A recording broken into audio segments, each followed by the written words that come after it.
Cabo Delgado, uma província do norte de Moçambique, enfrenta uma insurgência que faz a cada dia deslocados internos. Milhares já perderam a vida. Os sobreviventes vivem na incerteza. A província de Cabo Delgado tem reservas consideráveis de recursos naturais, incluindo o gás natural em Palma. A insurgência travou parte destes projetos, mas a aparente redução de ataques deu sinal de retoma. Nas últimas semanas, os ataques recomeçaram e atingem agora zonas mais a sul, como Kisanga, Chiure, elevando a preocupação por causa da aproximação a Pemba, a capital de Cabo Delgado. Contrário ao habitual triunfalismo, o presidente moçambicano Filipe Nyusi disse recentemente que o modus operandi dos terroristas nos últimos dias tem exigido fortes medidas de vigilância. Com a investigadora Emília Colombo, vamos nesta África agora revisitar o início da insurgência, os caminhos para travá-la. Este é o África Agora.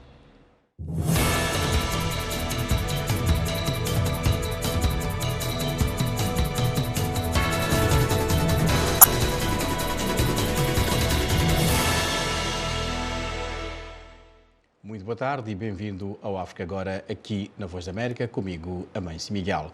Transmitimos este programa a partir de Washington, D.C. Hoje é sexta-feira, 16 de fevereiro de 2024.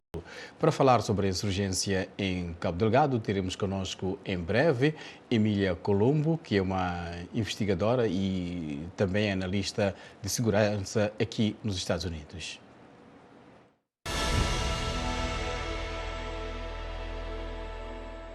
Ora bem, antes de falarmos com a nossa convidada, esta semana a Organização Internacional para as Migrações disse que em 5 dias, pelo menos 800 pessoas fugiram de distritos do sul de Cabo Delgado por causa de ataques terroristas que aumentaram.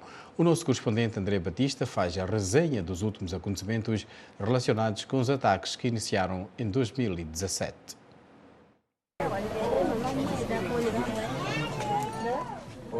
Contrariamente ao discurso triunfalista do executivo moçambicano no combate ao terrorismo, grupos armados conseguiram penetrar de forma dramática nos distritos a sul da província de Cabo Delgado, onde intensificam ataques desde o início de fevereiro corrente. Os ataques violentos reiniciaram num nível crescente em janeiro de 2024, nos distritos de Mocimboa da Praia e Macomia, mais a norte de Cabo Delgado, quando o Estado Islâmico lançou, a 4 daquele mês, a campanha global Mate-os onde os encontrar. A campanha esmoreceu poucas semanas depois e deu lugar à viagem de pregação no norte de Moçambique, com os insurgentes a emboscar e a matar forças de segurança e a poupar civis, mas destruindo suas habitações, igrejas cristãs, hospitais, escolas e instalações dos governos locais nos distritos mais a sul, como Kisanga, Metus, Anquabe, Mekuf e Chiure. O Estado Islâmico reivindicou os ataques mais violentos contra civis em Mocimboa da Praia e as forças de segurança em Mocojo, no distrito de Macomia, e depois em Mekuf. O pesquisador moçambicano João Feijó,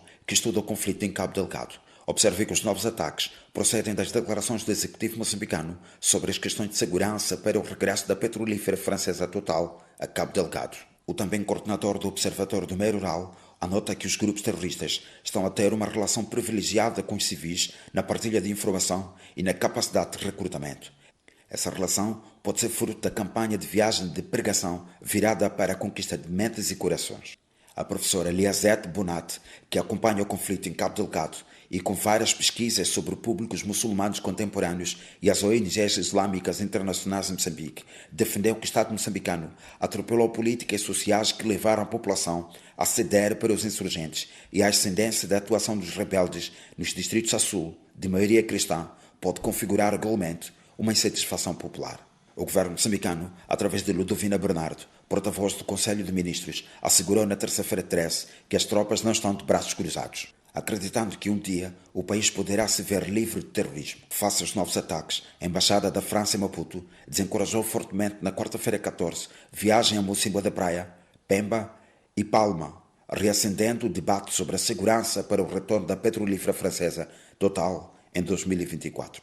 O projeto de registro de dados de conflitos, a CLED, indica que mais de 40 pessoas morreram só em 2024, entre civis e militares, na sequência dos ataques terroristas em Cabo Delgado. Os rebeldes que atacam em Cabo Delgado mataram menos de 71% em 2023, revelou na quarta-feira 14 o Africa Center for Strategic Study, atribuindo a queda à ofensiva lançada pelas forças de Ruanda e do SADC, destacadas em julho de 2021 para ajudar o exército moçambicano e que ajudaram a recuperar o controle de 90% do território das mãos dos insurgentes. O Instituto de Análise norte-americano, baseado em Washington, diz ter registrado 127 incidentes violentos no norte de Moçambique em 2023 que resultaram na morte de 260 pessoas, entre civis e militares. De Pemba, André Batista, para a Voz da América.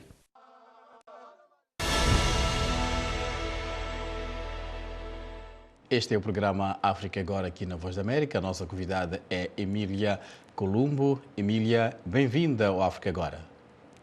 Obrigada. O África Agora vai falar sobre a insurgência na província de Cabo Delgado. Em 2017 foi reportado o primeiro ataque a Mocima da Praia, isto naquela província do norte de Moçambique. Desde lá até aqui, mais de 4.000 pessoas mortas, infraestruturas destruídas, sonhos estagnados, falando de pessoas no geral, mas também de projetos milionários que ficaram sem dar um passo. E, Emília, o que é de facto este conflito? Este conflito é baseado na sua raiz em queixas e desigualdades económicos, históricos, sociais. Temos, segundo pesquisas feitas por outros investigadores, temos aqui um grupo de jovens que ficaram como radicalizados, que estavam dissatisfeitos com a forma que o Islão estava a ser praticado em Moçambique, em Cabo Delgado. Formaram as suas próprias comunidades, estabeleceram as suas próprias mesquitas. Isto chamou a atenção aos líderes religiosos da província, que pediram assistência ao Estado com medo de o que podia vir a passar com estes grupos. O que vimos em 2017 foi o Estado a ir atrás destas pessoas, levá-los para a cadeia, e o que vimos em seguida foi os seus companheiros liberá-los da prisão, e foi esse primeiro assalto em outubro de 2017 que começou a fase armada deste grupo, mas na verdade as ideias que já vinham a promover já existiam, esta comunidade já existia há anos antes, mas o que vimos em 2017 foi o início da fase armada. No início, Emília, as autoridades recusaram a ocorrência destes ataques. Terá isso, na sua opinião, influenciado a atitude do grupo para se tornar visível com mais ataques, mais violência? Este processo de um Estado reconhecer a presença de uma insurgência é um processo interessante e longo, porque às vezes é muito normal estes primeiros ataques parecer como grupos armados, como bandidos, como o Estado dizia que eram bandidos e jovens assim. Parece ser mais crimes do que o início da insurgência. Às vezes é difícil distinguir os dois. Então, dá tempo ao grupo para se formar. Neste período que o Estado está ainda a entender com que estão a liderar, dá tempo ao grupo para se organizar, para seguir com ataques mais sofisticados, para desenvolver a sua mensagem, a sua identidade como grupo de insurgência. Então, sim, acho que sim, deu tempo a este grupo para se formar, para desenvolver a sua identidade, para se organizar melhor, mas é um passo muito normal no desenvolvimento de uma insurgência mundial. Emília, pelo que temos acompanhado, a população ali em Cabo Delgado vive numa encruzilhada. Por um lado, as autoridades dizem que pode regressar às zonas de origem e, por outro lado, os insurgentes tendem, pelo que tem sido reportado, a conquistar a aceitação popular com a dita promessa de dias melhores. O que pode acontecer perante um cenário destes? Pois é uma situação bastante complicada. De certo modo, o regresso das populações às suas aldeias da origem favorece a insurgência. O que vimos no início desta insurgência era que eles beneficiavam das populações, eles pois saqueavam aldeias para obter recursos para recrutamento de novos combatentes. E quando vimos, pelos anos abaixo, este movimento de populações fora das zonas onde a insurgência operava, depois começámos a ouvir mais de falta de recursos para a insurgência. Ouvimos mais histórias de eles passarem fome e mais dificuldades logísticas. De certo modo, quando a vida económica começa de novo, quando começamos a ver uma vida económica, um regresso à vida normal, isso, de um certo modo, beneficia a insurgência. Até já ouvimos que eles estão a fazer mais um esforço de estabelecer relações positivas com os civis, em vez de saquear aldeias, ir com dinheiro e comprar coisas, comidas e alimentos, o que faltam em preços mais altos do que é normal. Então, de certo modo, beneficia eles. Mas também é um ponto de confusão para os civis. Eles estão numa posição muito difícil, onde zonas onde foram recorrer, onde fugiram depois dos ataques, tampouco têm os recursos para os apoiar. Muitas pessoas acham que regressam às suas aldeias, mesmo em situações onde a questão de segurança não está bem resolvida, porque sempre tem mais oportunidade económica, mais uma oportunidade para cultivar as suas terras do que tem nas zonas onde refugiaram-se. Então, eles têm um dilema muito sério para resolver em termos de ficar ou regressar. Emília, na segunda parte voltaremos a falar do impacto dessas intervenções, em particular da resposta. Este é o África Agora, em conversa com Emília Columbo, que é analista de segurança. Falamos sobre a insurgência em Cabo Delgado, no norte de Moçambique.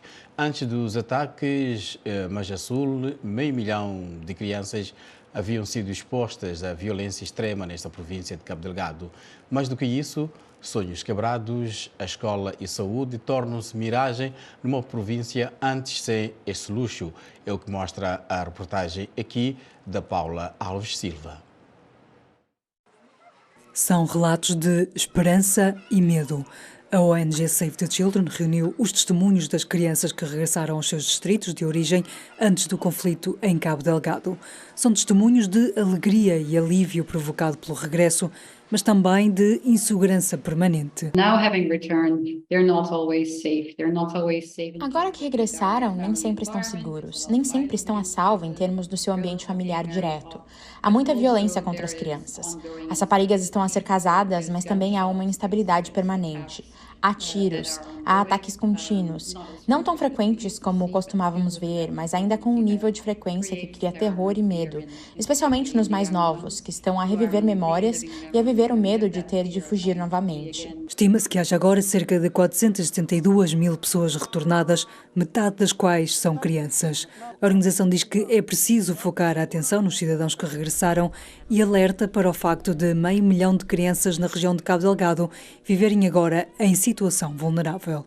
O apoio psicossocial e de saúde mental é urgente, diz a Save the Children, sublinhando que muitas crianças não têm acesso a necessidades básicas como água potável e serviços de saúde. Não têm acesso a serviços básicos em muitas ocasiões. Podem ou não ter acesso a escolas. Quando têm, a qualidade da aprendizagem ou a possibilidade de recuperar o atraso é realmente limitada. As latrinas não existem. As casas de banho e os serviços de higiene, muitas coisas estão a ser avaliadas em condições muito más e não têm realmente acesso a meios de subsistência ou a operações de sustentação da vida e, por vezes, nem mesmo a alimentos.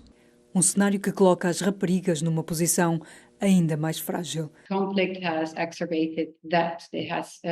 O conflito revelou um aumento do número de raparigas que casam fora da família como mecanismo de sobrevivência. Aumentou o número de crianças que engravidam precocemente. Portanto, é claro que as raparigas, como é habitual, suportam o peso de uma crise deste tipo ainda mais do que os rapazes, embora eu diga que para os rapazes também há outros desafios. A falta de financiamento está a preocupar a Save the Children, que recorda que foi financiado apenas um terço dos 513 milhões de dólares necessários para responder à crise de Cabo Delgado. Obviamente, o governo de Moçambique, os governos nacionais, são sempre os primeiros responsáveis por tentar reconstruir as estruturas e os serviços, e depois toda a comunidade internacional está a apoiá-los. O setor privado também deveria estar a intervir, e muitos outros atores, a sociedade civil local. Se eles estão a regressar a uma situação em que não têm oportunidade de estudar, em que não têm oportunidade de construir o seu futuro, a probabilidade de seguirem mecanismos de sobrevivência negativos é elevada. O relatório amplificando as vozes das crianças regressadas em Macómia e Palma, Cabo Delgado, da Save the Children, resulta da entrevista a 120 crianças. Obrigada, Paula Alves Silva, falando aqui do drama das crianças em Cabo Delgado. Voltamos à conversa com a nossa convidada, Emília Columbo. Emília, o que vimos são sonhos impedidos. Numa província, já antes da insurgência, tinha problemas de equidade social.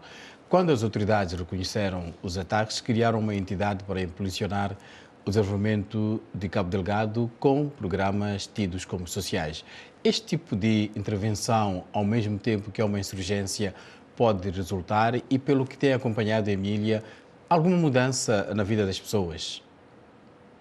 Pois estas intervenções são muito importantes. Muitas vezes os governos põem o seu foco na resposta militar. E é preciso ter segurança, claro, para poder desenvolver programas e intervenções como estes. Mas às vezes o preço desta atenção, deste foco nas questões militares, são atenção e recursos para estas questões sociais.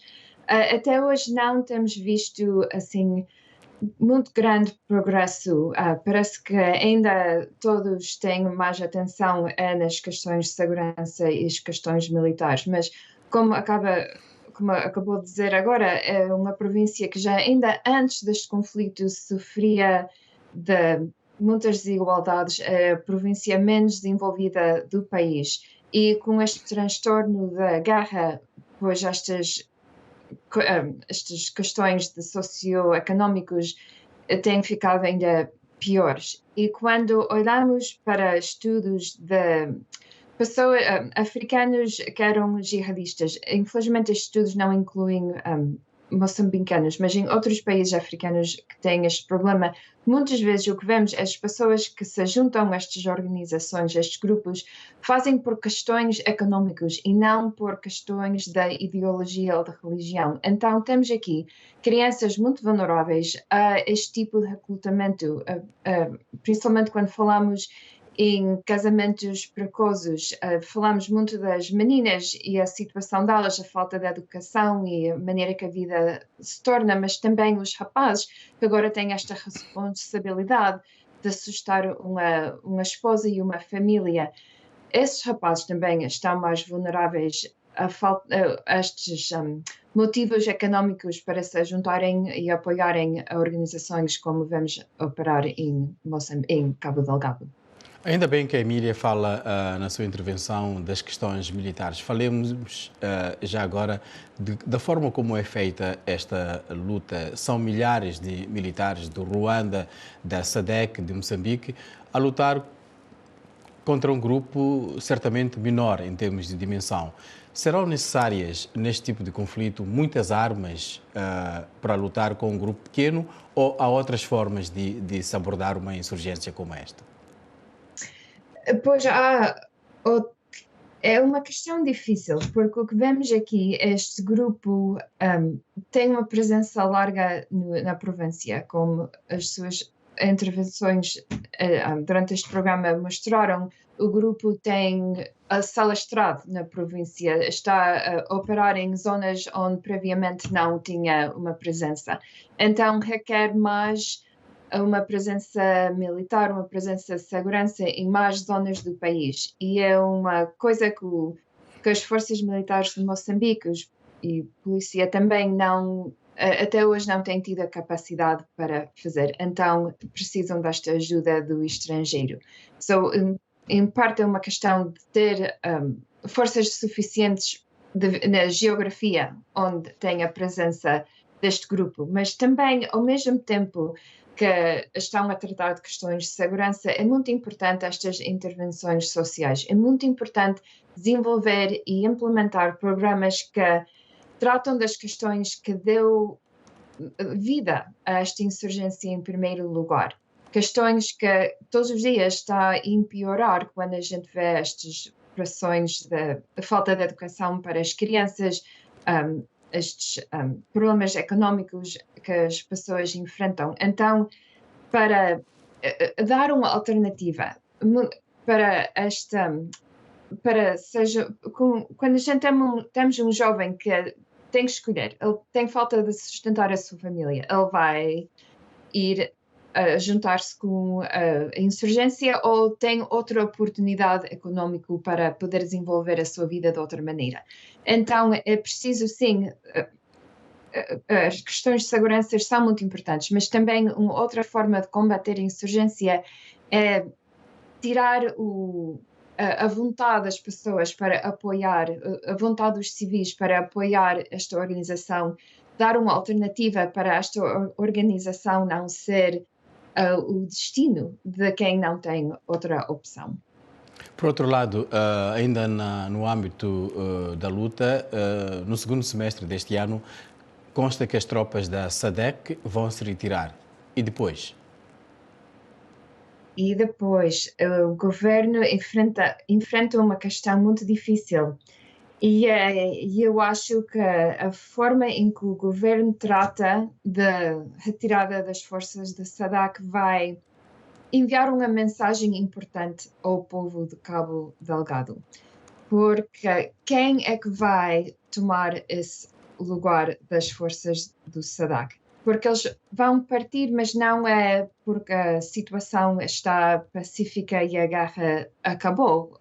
Continuamos a ver esta semana, hoje, ataques em zonas cercas de onde tem estas forças estrangeiras. O que vemos é que quem é que fica atrás? Fica as Forças Armadas de Moçambique, fica as forças locais, civis que agora ajudam nestas questões de segurança, e temos as forças ruandesas. Dos três, as forças ruandesas têm a melhor fama, têm tido mais êxito em suas operações militares, têm melhores relações com os civis devido às suas políticas, como tratam de civis e mesmo a capacidade de falar com eles na língua que se usa em Swahili lá. Então, quem é que vai? Vão mandar os ruandeses ou vão mandar outras forças que o povo, se calhar, não confia tanto?